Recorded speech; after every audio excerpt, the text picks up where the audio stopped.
Corona பீரியடோட ஒரு doctor வாழ் கத்தினார், கடைசியில் பூச்சி கடைசி உள்ளே வச்சுட்டாங்களா?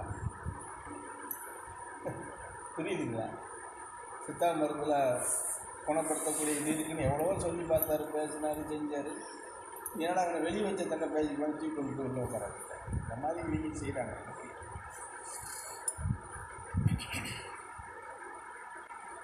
அது வேறு ரூட்டு. அந்த இதுக்குள்ளே நம்ம போய் என்ன செய்ய போகிறோம்? ஆன்மீகத்தில் அதெல்லாம் நம்மளால் என்ன முடியுமோ அதை எடுத்துகிட்டு போக வேண்டியதான்.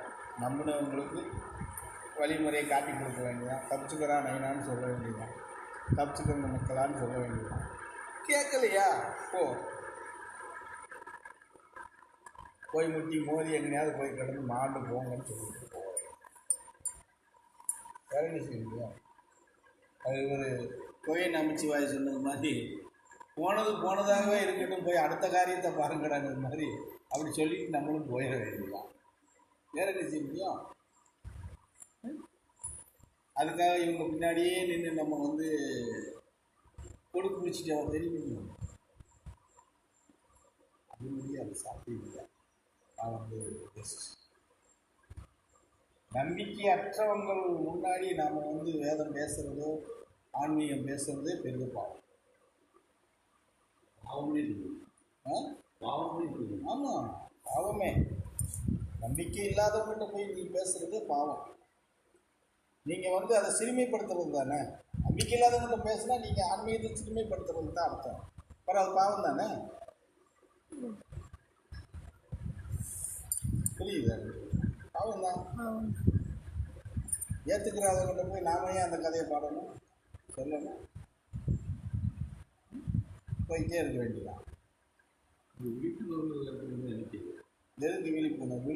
இதுக்கு மேலே என்ன நடத்த சொல்கிறீங்க? விழிப்புணர்வு இப்போ நான் இந்த 4 வருஷமாக பாடுறேன். புரியுதா? மொத்தத்தில் 6 வருஷத்தில் இங்கே போனவங்கள சுருக்கமாக கணக்கு எடுத்தால் கூட 1,00,000 பேர் இருப்பாங்க. இங்கே அட்டன் பண்ணிட்டு போனவங்க 1,00,000 பேரில் ஒரு 10,000 பேர் நின்றுருக்காங்களா? நான் கேட்குறேன். அப்புறம் எப்படி விழிப்புணர்வு நடத்துறது? சொல்லுங்க. இவங்க மாதிரி வீடு வீடாக போய் இப்போ சாமக்கோடாங்க மாதிரி குடி சொல்லிட்டு தெரிய வேண்டியதான்.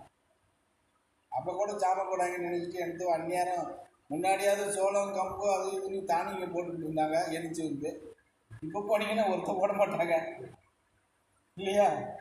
சும்மா தான் சுற்றிட்டு வரணும். அது கூட சொல்லுங்க.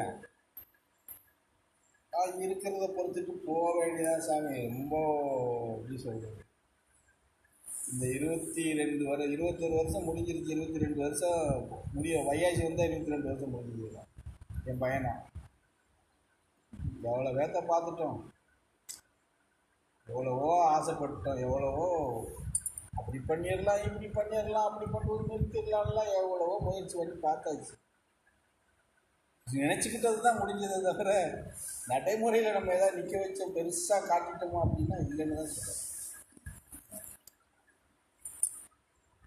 ஏன் பகவானோட இருந்த காலத்தில் அவர்கிட்ட நேரடியாக நன்மை பெற்றவங்க எவ்வளோ பேர் இருக்காங்க சொல்லுங்க. ஒரு காலத்திலே அவர் கிட்டத்தட்ட பார்த்தீங்கன்னா ஒரு 45 ஆண்டுகள், 45 39 ஆண்டுகள் சிறப்பாக வெளிப்பட்டார். இப்போ அந்த காலகட்டங்களில் அவருக்கு நன்மை அடைஞ்சவங்க வேணால் அவ்வளோ காலத்தில் வேணால் ஒரு 1,00,000 பேர் இருந்திருப்பாங்க. அவ்வளோதான். அந்த 1,00,000 பேர் அடுத்தவங்களுக்கு ஏதாவது நன்மையை சொல்லி கொடுத்துருக்காங்களா? புரிஞ்சதா? இப்பெல்லாம் போகிறதெல்லாம் அதை ஆட்டு மந்தை. இப்பெல்லாம் கணக்கமிட்டில் குமிகிறதெல்லாம் ஆட்டு மந்தை, செம்பரையாடு இருக்கு இல்லையா? அது மாதிரி நல்லா இருக்கு, போனால் நல்லா இருக்கு, போனால் நல்லா இருக்கு, அவ்வளோதான். வேற என்ன இருக்கு? எங்க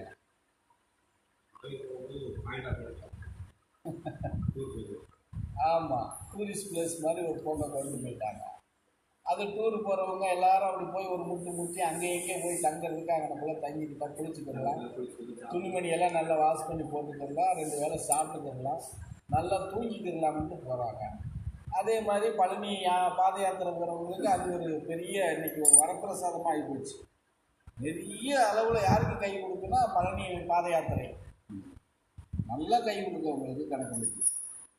அவ்வளோதான். அதை தாண்டி எல்லாம் ஒன்று சாமி நினைச்சது மாதிரி சித்தாந்தமாகவோ சித்தர்களுடைய நிலைப்பாட்டவோ நிலைநிறுத்ததுக்காக எல்லாரும் போகிறாங்க. அப்படியெல்லாம் யாரும் போகல. நம்ம பார்வைக்கு நினச்சிக்கிறோம். பாருப்பா ஜனங்க கும்மியறாங்கப்பா, கும்மியறாங்க.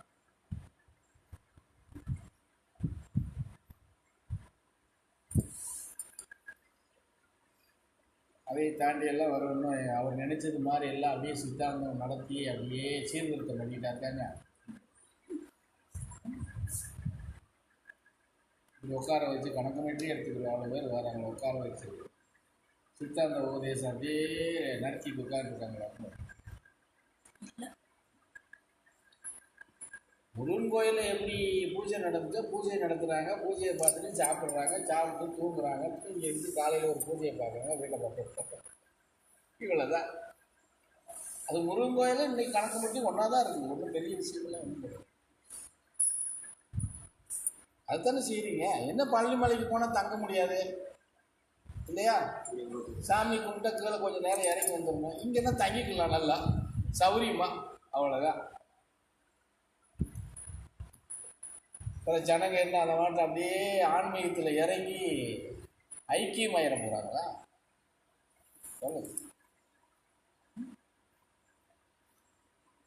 இது கூட நம்ம என்ன எல்லாரும் ஐக்கியமாக நான் சொல்லிக்கிட்டு இருக்கோம். அதெல்லாம் கிடையாது. ஐக்கியமாகிறதுலாம் உங்களுக்கு சாத்தியமே இல்லைன்னு சொல்லுவோம். ஏதோ ஆன்மீகத்து மேலே ஒரு நம்பிக்கையை வைங்க. சித்தர்கள் வழிபாடுனா இப்படி தான் இருக்குங்கிறத நம்பி செயலாக்கத்துக்கு வந்தீங்கன்னா அது உங்கள் குடும்பத்துக்கோ உங்களுக்கோ பின்வாரிசுகளுக்கோ நன்மையை தரும் அப்படிங்கிறது தான் எங்களுடைய ஆசை. நல்லொழுக்கத்தை கற்றுக் கொடுத்தீங்கன்னா பிள்ளைங்க நல்லொழுக்கத்தை கற்றுக்கிற போகிறாங்க, சீர்திருத்தோட வாழ கற்றுக்கிற போகிறாங்க. இல்லைன்னா அவங்களும் கஞ்சா குடிக்கிறது, சாராயம் குடிக்கிறது, காசு இல்லைன்னா கழுத்த இருக்கிறது மாதிரி தான் இருப்பாங்க. அது இன்னும் யார் வீடாக இருந்தாலும் அதுதான் இருக்க போகுது. நீ எப்பேற்பட்ட வீடாக இருந்தாலும் அதுதான் நடக்க போகுது.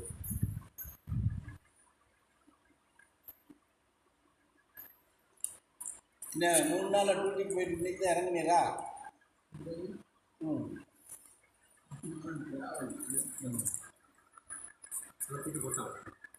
டூட்டி போட்டாங்களாம் சேலத்துக்கு. பொழுது போய் சுற்றிட்டு போயிடுறாங்க.